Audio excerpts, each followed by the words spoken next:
Bonjour les amis, comme vous pouvez voir, on est en juin, mais j'ai l'anorak comme si on était en plein hiver.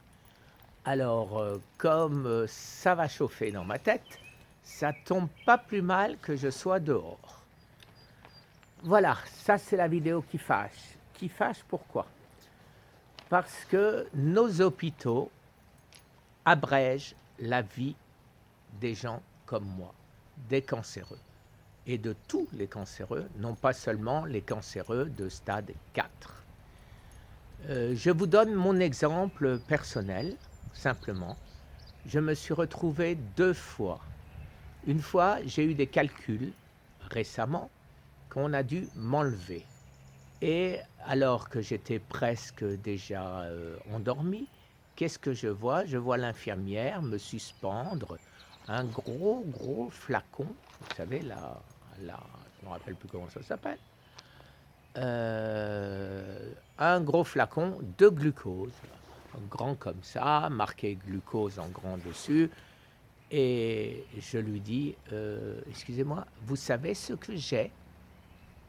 Elle me regarde d'un air ébahi en disant de quoi je me mêle, quoi. Hein. C'est vrai, franchement, j'ai pas mêlé de ce qu'elle fait. Donc je lui dis, écoutez, vous pourriez aller voir le docteur, vous lui dites bien que j'ai un cancer de la prostate en phase terminale et je suis diabétique de type 2. Est-ce que vous pensez que c'est raisonnable de m'injecter tout ce sucre? Si je ne me réveille pas, vous saurez pourquoi. Elle repart et elle revient avec un petit truc comme ça, d'eau salée.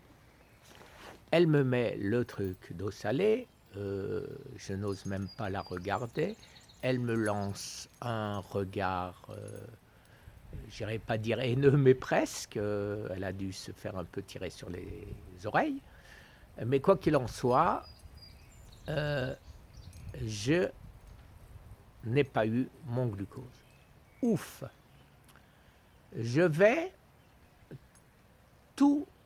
une fois par mois, me faire mes piqûres. À l'époque, c'était Firmagon et Xgeva. Maintenant, ce n'est plus que Xgeva, le Firmagon m'ayant fait de gros problèmes d'abcès. Et qu'est-ce que je vois?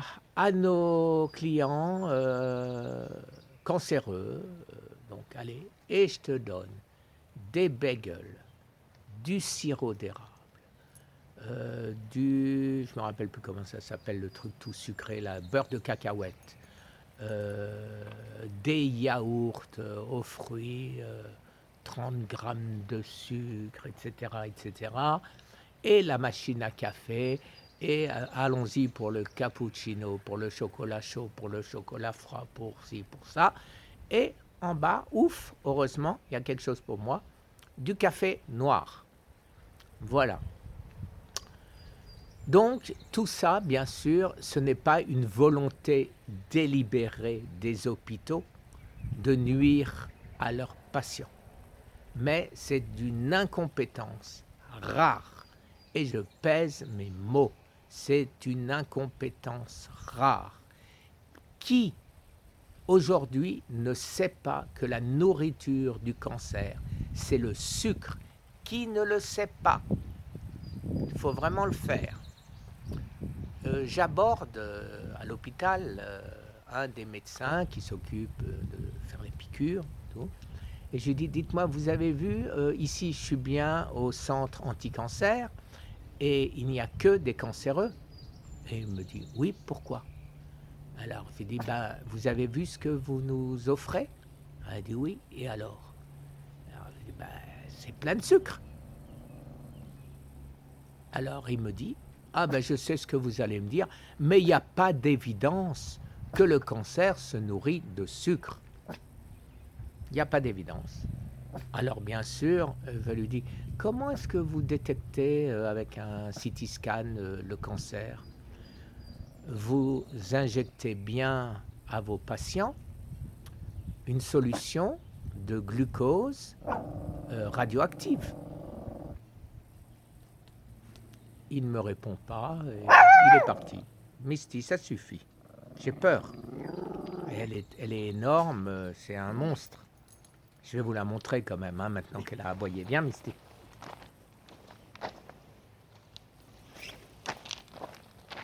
Et voilà ma copine. Voilà ma copine Misty. Tu dis bonjour, Misty? Dis bonjour, Misty. Non, tu veux pas dire bonjour? Bon, bah tant pis pour toi. Dis pas bonjour. Voilà. Alors, la vidéo qui fâche, pourquoi? Parce que, au jour d'aujourd'hui, dans les hôpitaux français, on vous donne à manger le matin un petit cake, une salade de fruits, un jus de fruits très acide, bourré de sucre chimique. Le midi, vous avez le droit à de la purée, vous avez le droit à du riz, vous avez le droit à des pâtes, donc plein de carbone, hein, d'hydrocarbone. Bon. Comme dessert, vous avez droit à votre salade de fruits au sirop en boîte, vous avez le droit à une glace, vous avez le droit à un gâteau, etc., etc. Et le soir, on recommence. Donc, alors, que fait l'hôpital? Il est aux petits soins pour le cancer ou pour le patient? À mon avis, il est aux petits soins du cancer. Le cancer doit se dire, chouette, j'aime bien quand on va à l'hôpital, on me nourrit bien. Donc, des personnes me demandent, je ne suis pas médecin, je le répète encore, qu'est-ce qu'il ferait à ma place? Voilà. Une brave dame me dit que sa tante, 58 ans, vient d'être en gros éjectée de l'hôpital en disant elle est en stade 4, terminal, il n'y a rien à faire. Allez, embarquez-la à la maison. Donc, la chose que je peux lui dire, la chose que je peux vous dire à vous tous qui êtes cancéreux, trouvez un médecin capable, trouvez un médecin intelligent, trouvez un médecin qui sait lire, le professeur Joyeux, qui sait lire le docteur Schwartz, qui sait lire en anglais Zyberg, qui sait lire au Canada de nombreux livres aussi qui en parlent, qui parlent des bienfaits de certaines plantes, de certains aliments, comme l'ail, le turmeric, le gingembre, tout le monde le sait, le kale, les asperges, et j'ai fait toute une vidéo là-dessus, vous pouvez aller la voir. Donc, trouvez un médecin qui suive les recommandations des grands médecins, des grands chercheurs, et non pas les traitements archaïques qui ont 50 ans et plus, et où les médecins sont restés braqués dessus en disant voilà, vous avez un psoriasis, eh ben, mettez de la cortisone. Voilà, complètement dépassé. Donc, je le dis clairement, je préviens, parce qu'il vaut mieux prévenir que guérir. Hein? Donc, je préviens. Alors, je préviens et j'espère que les hôpitaux vont nous écouter. Parce que si les hôpitaux ne nous écoutent pas, eh ben, on passera au stade supérieur avec survivre au cancer, la loi de 1901, où on fera de la publicité dans les journaux, où on fera un grand ramdam pour que les hôpitaux arrêtent d'abréger la vie de leurs patients. Je suis très, très pondéré en disant abréger la vie. J'ai vraiment envie de dire autre chose, mais je ne le dis pas. Je le dirai plus tard si les hôpitaux n'en tiennent aucun compte.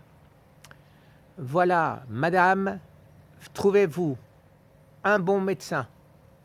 Regardez mes TCC, je ne suis pas le seul. Dans mes TCC, vous allez voir sur mon site des playlists. Sur les playlists, vous allez voir Best Food for Cancer. Vous allez là-dessus et vous allez trouver c'est pas moi qui le dis, des quantités de sites qui disent ce qu'il faut manger. Vous évitez, dans tout ce qu'ils disent qu'il faut manger, vous évitez 2 choses. On vous parle souvent de la betterave, le deuxième je ne me rappelle plus, j'ai un trou de mémoire, ça m'arrive souvent. La betterave, pourquoi? Parce qu'il y a plein de sucre. Donc j'évite dans la mesure du possible la betterave. Il y a tellement d'autres choses à manger que si vous ne prenez pas de betterave, ce ne sera pas très grave. Et surtout, vous faites manger votre tantine 1 fois par jour maximum, qu'elle bénéficie de l'autophagie.